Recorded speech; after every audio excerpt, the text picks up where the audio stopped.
2014년도에 미국에 센세이션을 일으켰던 영화 한 편이 미국에 상영이 됐습니다. 작년인가는 한국에도 이게 한국말로 해가지고 한국에도 상영을 했는데 영화 제목이 God is not dead. 이 영화가 나와서 주목을 받고 있는데 이 영화는 실제로 실존 인물을 배경으로 이 영화가 만들어졌습니다. 중국에서 태어난 또 중국에 자라난 한 청년이 미국에 와서 공부를 합니다. 하나님을 믿지 않는 국가, 또 하나님을 믿지 않는 가문에서 하나님을 전혀 알 수 있는 방법 자체가 제한되고 차단된 한 청년이 미국에 와서 공부를 합니다. 당연히 하나님을 믿을 수 없었겠죠. 그런데 자기 담당 교수의 한마디의 말에 의해서 그는 아주 깊은 충격을 받고 하나님을 아주 진실하게 믿기 시작합니다. 그리고 그 동기를 가지고 영화가 제작이 되었습니다. 그 교수가 그 청년에게, 학생에게 이렇게 말했습니다. 자동차는 설계자 없이 만들어질 수 있다고 믿지 못하면서 어떻게 두뇌가 무작위로 만들어질 수 있다고 믿니? 라고 하는 질문입니다. 저는 기계치입니다. 이 기계를 완전 잘 모릅니다. 저 같은 기계치도 물론이거니와 기계를 좀 아는 사람도 자동차 이 복잡한 부품이 있는 것을 전부 다 이해하고 알지 못합니다. 하물며 이 자동차 하나도 설계자가 없이 이 자동차가 만들어졌다는 것을 제가 만약에 부정한다면 저는 돌맞을 겁니다. 바보라고 아마 핀잔을 들을 겁니다. 그런데 자동차와 비교도 되지 않을 만큼 이 복잡한 이해할 수 없는 이 두뇌 체계를 설계자도 없이 무작위로 이렇게 만들어질 수 있다는 것을 진짜 너 믿니? 이 말에 깊은 충격을 받고 신앙을 갖게 된 이 청년이 하나님을 믿으니까 진짜 하나님을 살아있는 이거 진짜 있구나. 이걸 믿기 시작하니까 모든 사물과 사건과 사람 뒤에는 허투루 보지 않게 되고 무언가가 움직이고 있는 질서를 이 청년이 느끼고 체험하고 갖게 됩니다. 그래서 심지어는 사랑하는 연인하고 여자친구하고 사귀다가 여자친구를 좋아하기도 했지만 하나님을 더 좋아하고 하나님에게 더 시간을 뺏기는 것 같으니까 여자친구가 골이 나잖아요. 그래서 너 누구 선택할래? 하나님 선택할래? 나 선택할래? 제가 좀 유치하게 말하지만 이 영화의 플롯 안에서 그렇게 구성이 되어서 보여지는 겁니다. 이 청년은 떠나가는 여인을 붙잡기도 하지만 하나님이 더 훨씬 더 가치 있는 내 삶의 설계자라고 하는 확신을 더 깊이 보여주게 됩니다. 그리고 영화의 대부분의 시간 안에서는 아주 유명한 미국의 교수인데 무신론자입니다. 그리고 과학 교수입니다. 이 교수와 끊임없이 논쟁을 하면서 이 교수는 갑이고 학생은 을이잖아요. 그런데 그 을의 입장에 자기의 성적을 매겨 자기를 평가하는 교수와 끊임없이 깊이 연구하고 묵상하고 기도하면서 때론 좌절하면서 하나님이 있다. 하나님이 살아계신다. 이거를 증명해 나가는 진지한 한 청년의 모습이 미국 많은 이 영화를 본 사람들이 감명을 줬습니다. 이 청년, 그닥 나이도 많지 않는 이 청년이 그것도 자기보다 훨씬 더 권력을 가지고 있는 교수를 향해서 하나님이 살아계신다고 하는 것을 진지하게 함께 나누기를 원하고 그 앞에 서는 모습을 보여주는 이 청년을 통해서 저는 성직자로서 제 모습을 깊이 성찰하게 되었고 우리 성도들도 함께 생각해 보았습니다. 정말 하나님이 살아계시고 정말 하나님이 계신 이 놀라운 진리 앞에서 우리는 얼마나 진지한가. 그런데 성경에도 이와 비슷한 시대가 있는데 오늘 우리가 함께 읽었던 호세아 시대입니다. 오늘 1절에 보면 여로보암이 이스라엘 왕이 된 시대에 부엘리의 아들 호세아에게 임한 여호와의 말씀이라.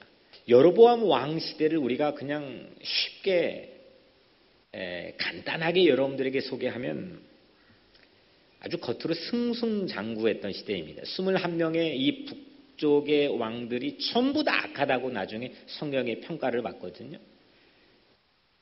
근데 거의 이 좀 유일무이하다 싶을 정도. 이 여로보암이 끝난 다음에는 몇십 년 안에 망해버립니다. 계속 쿠데타가 일어나고 단명을 하고 왕들이 아주 급전직하를 합니다. 근데 이 여로보암 시대는 태평성대를 이루었습니다. 먹을 게 부족하지 않았고 국경의 외연이 확장됐고 외교력이 강했고 사람들이 그 안에서 평안함을 즐겼습니다. 그래서 하나님이 없어도 만약에 하나님이 없어도 각자 힘으로 잘 헤쳐나갈 수 있다고 하는 신념이 마치 신앙처럼 깊게 자리를 잡았습니다. 하나님 만약에 그냥 코 고시고 주무셔도 별로 나에겐 큰 타격이 오지 않고 만약에 하나님이 그냥 나만 놔두고 외출을 해도 별로 눈 하나 깜짝하지 않고 개의치 않아도 되는 그런 시대가 여로보암 왕 호세아가 활동을 시작했던 그 시대였습니다. 이 시절의 성전은 권력화되어서 그리고 아주 큰 영향력을 가지고 있습니다. 그래서 다 교회 갑니다. 교회를 안 다니는 게 아닙니다.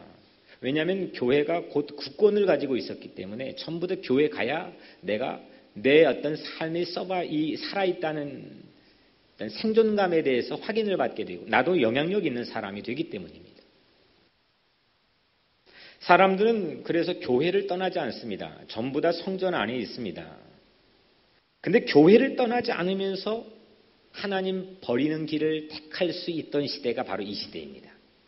좀 장황하게 이 호세아에 있는 배경들을 간략하게 여러분들에게 소개해드렸는데 이런 때에 호세아가 매우 유별난 체험을 우리에게 보여줍니다.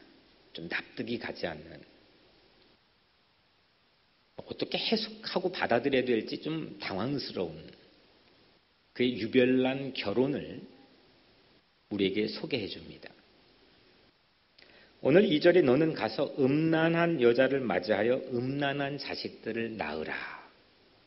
그게 뭡니까?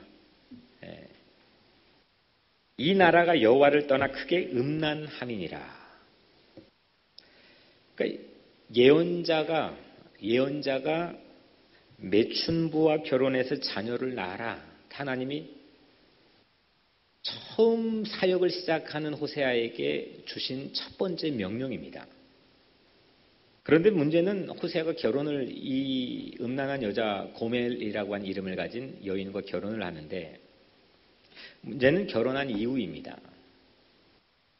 결혼한 이후에도 여전히 이 고멜이란 여인은 성경의 2장 이후에 보면 잡아놓으면 또 나가고 잡아놓으면 또 나가서 바람을 핍니다. 이 고멜은 끊임없이 간음을 합니다. 다시 말하면 고멜을 빗댄 당시 이스라엘 백성, 이 고멜은 이스라엘 백성들을 아주 심볼리컬하게 보여주는 건데 신랑인 하나님을 놔두고 밖에 나가는 겁니다. 아예 결혼을 하지 않고 신랑이 없는 상태에서 나 하나님 없어 라고 교회 바깥에서 있는 성도들의 얘기가 아닙니다. 이거는. 남편이랑 한 방에 함께 있는데 남편은 투명 인간입니다. 하나님께서 계셔도 하나님은 허수아비입니다. 성전 밖에서 하나님 모르는 사람들의 이야기가 아니라 이건 성전 안에서 하나님을 안 보는 얘기입니다. 교회 안에 있는 신자들 가운데 고멜을 이야기하고 있는 겁니다. 다시 말하면 결혼하기 전이 아니라 결혼한 이후에 남편을 놔두고 바람을 피는 고멜을 성전 안에 이스라엘 백성에 빗대어 소개하고 있습니다. 요즘 우리는 교회 바깥도 물론 복음을 전하고 또 교회 바깥에 하나님의 소식을 우리가 전해야 되지만 오늘 같은 시대는 호세와 비슷한 이 오늘 같은 시대는 사실 교회 안에 복음이 들려지는 시대가 되어야 된다고 생각합니다. 나에게 복음이 들려지고 우리 성도에게 복음이 들려지고 이렇게 호세아가 자기 자신이 투명인간 취급을 받는 거죠. 얼마나 좀 화가 날 일입니까? 한 방에 있는데 나랑 같이 있는데 나 쳐다보지 않고 다른 사람 생각합니다. 호세아가 그런 체험을 한 겁니다. 얼마나 아프겠습니까? 얼마나 마음이 아리겠습니까? 얼마나 자존심이 상하겠습니까?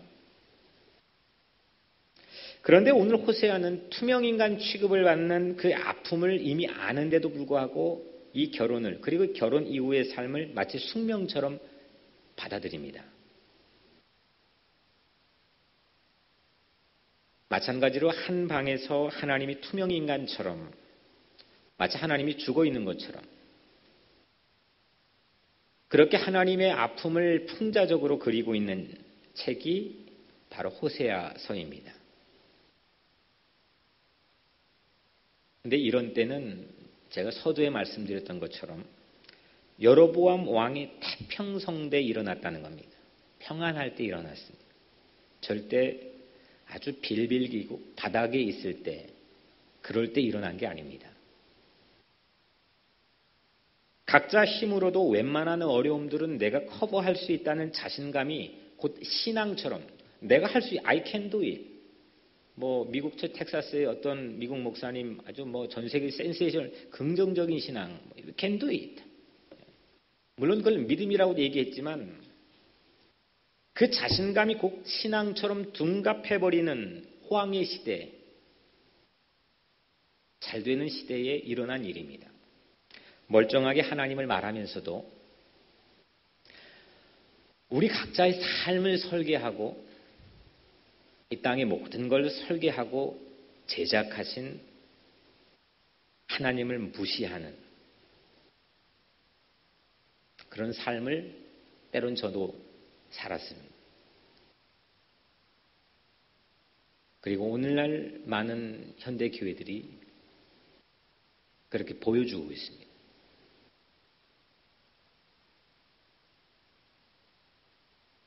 이 고멜이라는 입지전적인 여인과 결혼한 호세아. 호세아가 세 아들을 얻습니다. 오늘 그 세 아들을 얻는 얘기가 본문에 담겨 있습니다.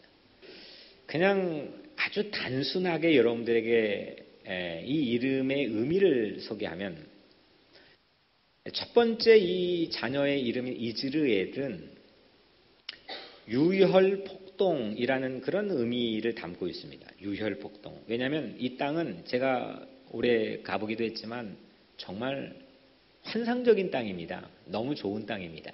그래서 그 땅이 좋은 땅이니만큼 주변 열강들과 이스라엘 백성들이 끊임없이 각축을 벌였던 전쟁이 흥왕했던 그리고 아합이라고 하는 사람이 나봇의 포도원을 그 연약한 포도원 하나 빼들려고 왕이 째째하게 그 나봇을 무자비하게 죽이는 그 땅이 이즈르엘입니다.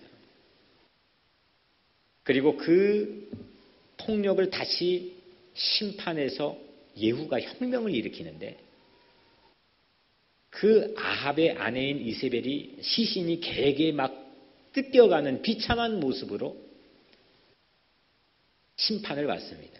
그런데 그 예후의 혁명조차도 또 오늘 이스라엘 평야 자체가 팔이 꺾여지는 그들의 무기가 무력해지는 이 유혈폭동의 심판을 받는 의미로 오늘 첫째 아들의 의미가 담겨 있습니다. 두 번째 루하마 그는 긍휼히 여긴다는 건데 불쌍히 여긴다, 용서한다, 자비를 베푼다. 근데 거기에 로루하마, 이거는 내 긍휼히 여기지 않겠다.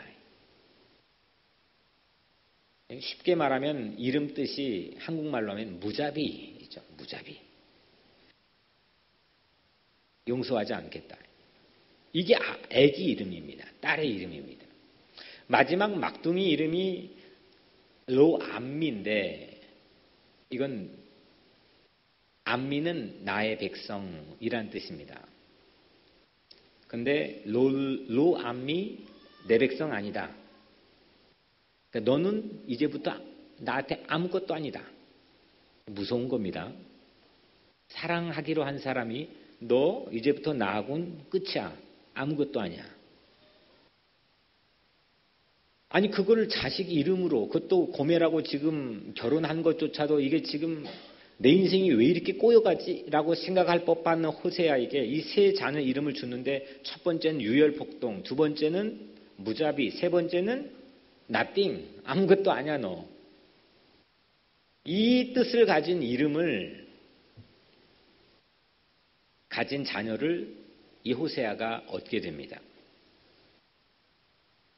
그런데요, 이 비참한 참극을 한번 이거 직접 체험을 호세아가 한 건데, 이 비참한 참극을 자기 몸으로 다 체험을 오늘 호세아가 한 이야기를 우리에게 보여주고 있는데, 오늘 마지막 두 절, 11장 1절부터 2장 1절에 걸쳐서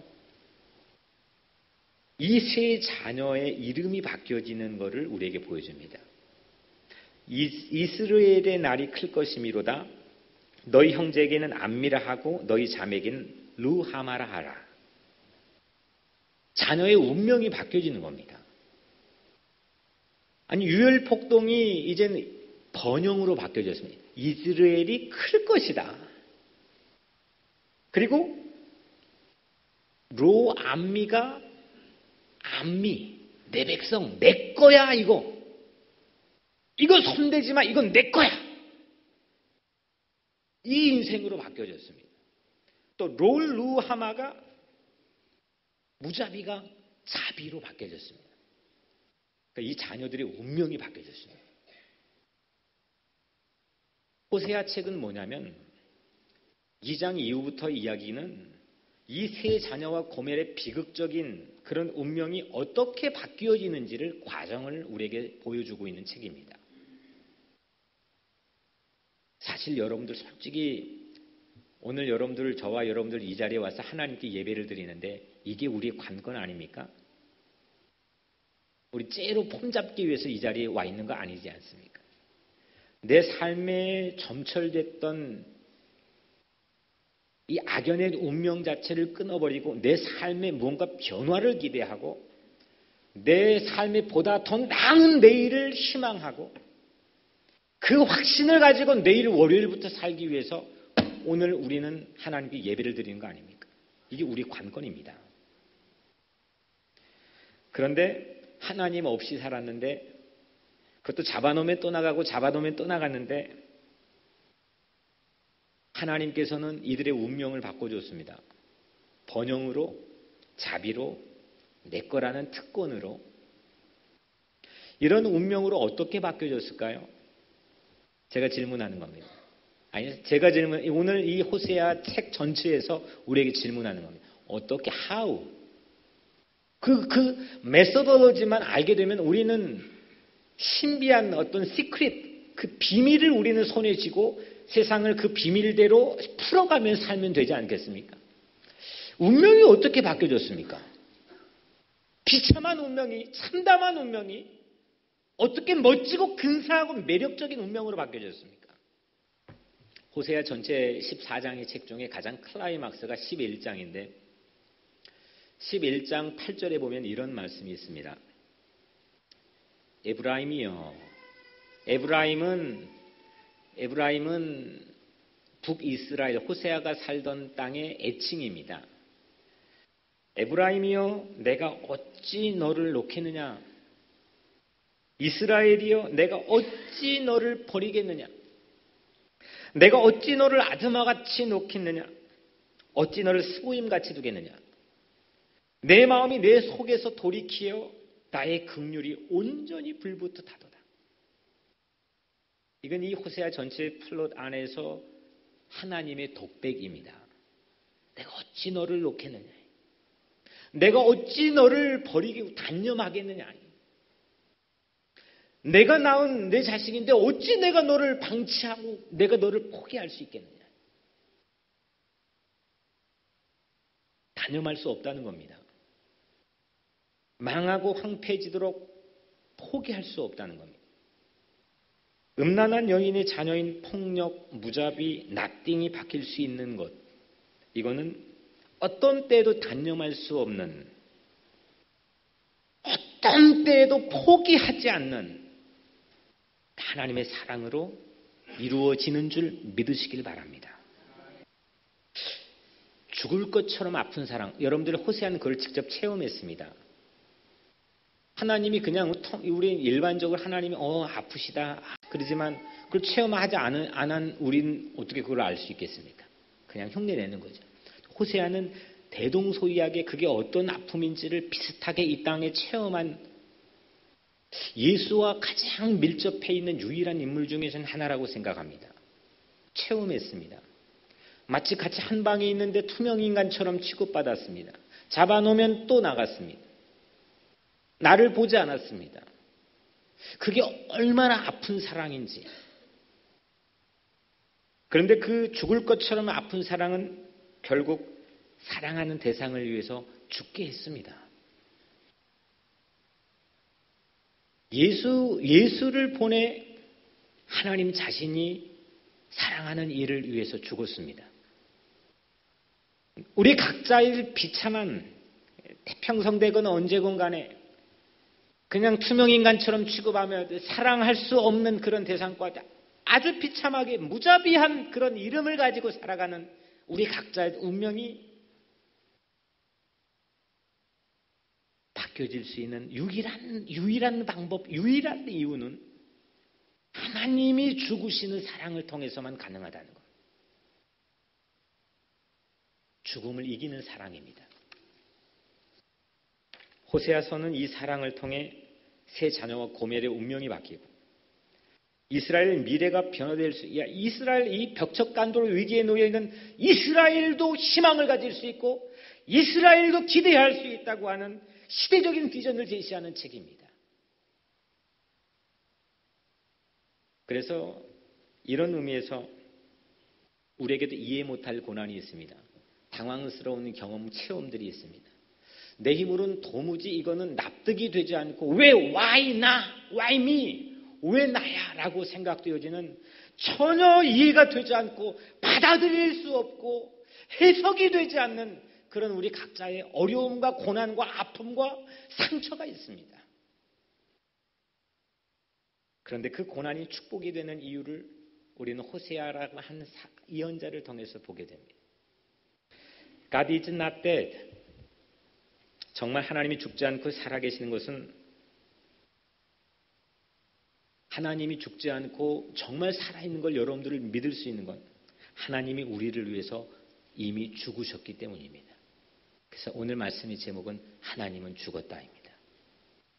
이 의미는 무신론자들이 사용하는 하나님이 죽었다라고 하는 의미를 우리가 생각할 수도 있지만 사실 복음을 가지고 있는 우리에게는 그 의미보다 훨씬 더 하나님이 십자가에 달려 사랑하는 이를 위해 죽었다고 하는 이 놀라운 사건이 무감각하게 하나의 주문처럼 고백되어지는 것이 아니라 오늘 우리 각자의 삶의 운명을 바꿀 수 있는 내 자녀의 미래의 운명을 바꿀 수 있는 결정적인 중요한 복된 소식이라는 것을 오늘 여러분들이 받아들이고 영접하고 확신하기를 주님의 이름으로 기원합니다. 그 사랑이 누구든지 고멜 같든지 고멜보다 더하든지 우리 안에 영원토록 하나님이 살아계시도록 죽지 않고 하나님이 살아계시도록 한 이유는 하나님의 그 사랑입니다. 하나님이 죽지 않으셨습니다. 하나님은 오늘 여전히 나와 함께 하신 줄 믿습니다. 하나님은 투명 인간이 아닙니다. 하나님 침묵하시는 것 같지만 여전히 이 역사의 끈을 놓지 않고 움직여가고 질서를 부여하시는 살아계신 하나님인 걸 믿습니다. 내 안에 감당하기 어렵고 이해되고 해석되지 않는 내 삶의 수없는 아픔과 환난과 어려움과 상처가 내 삶에 있을지라도 여전히 하나님은 내 안에서 살아계시는 나의 아버지인 걸 믿습니다.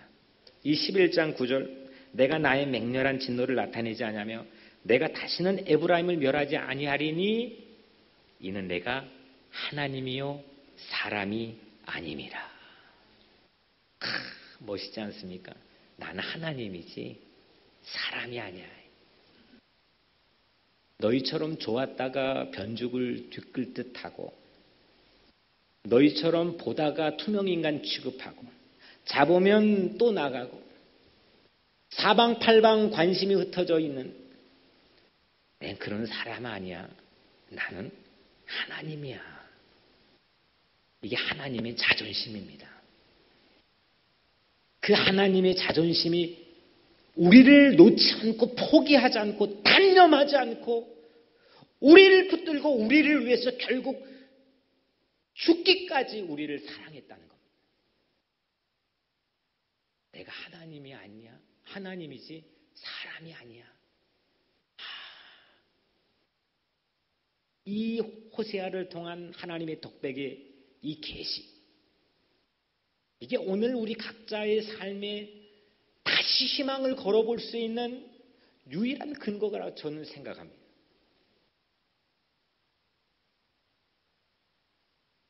하나님이 죽으셨기에 우리 팔자가 바뀌었고 하나님이 부활했기에 우리 내일이 바뀔 수 있습니다.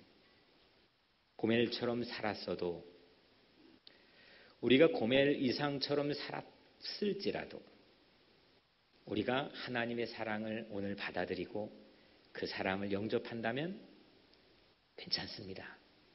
다시 일어설 수 있습니다.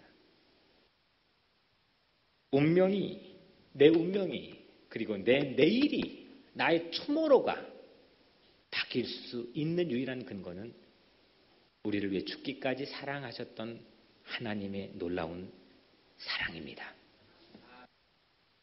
사랑하는 성도 여러분,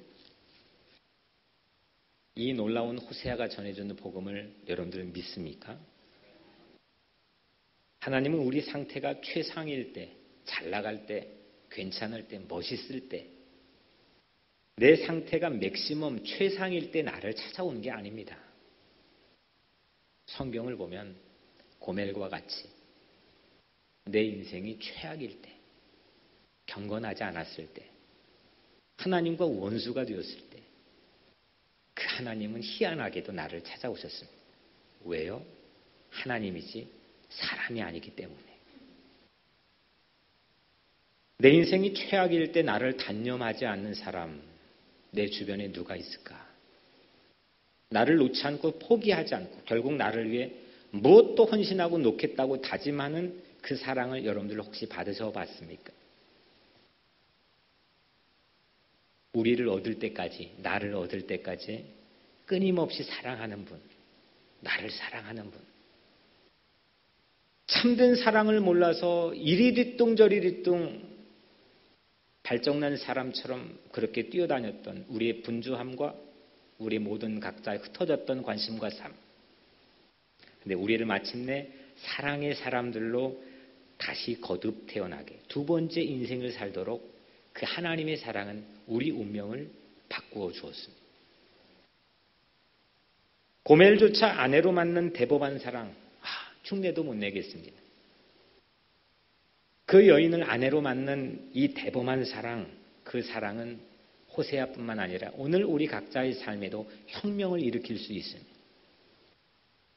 하나님은 사랑으로 죽었지만 하나님은 죽지 않고 그 사랑으로 내 안에, 우리 안에 다시 살아나셨습니다. 그리고 그 사랑으로 살아난 새로운 생명은 무덤도 뚫었습니다. 죽음도 뚫었습니다. 죽음도 이겼습니다. 세상에 못 이길 게 없습니다. 세상에 못 들을 게 없습니다. 여러분들이 벌벌 떨며 두려워하는 모든 상황과 환경뿐만 아니라 세상 누구도 뚫어보지 못한 죽음과 사망과 죄의 권세도 뚫었습니다. 오늘 이 놀라운 하나님의 사랑 내 가슴에 품고 세상에 나와 기죽지 않고 비겁하자 뒤로 물러서지 않고 용기 있게 담대하게 능력 있게 살아가는 여러분들이 되시기를 주님 이름으로 간절히 축복합니다. 기도하겠습니다.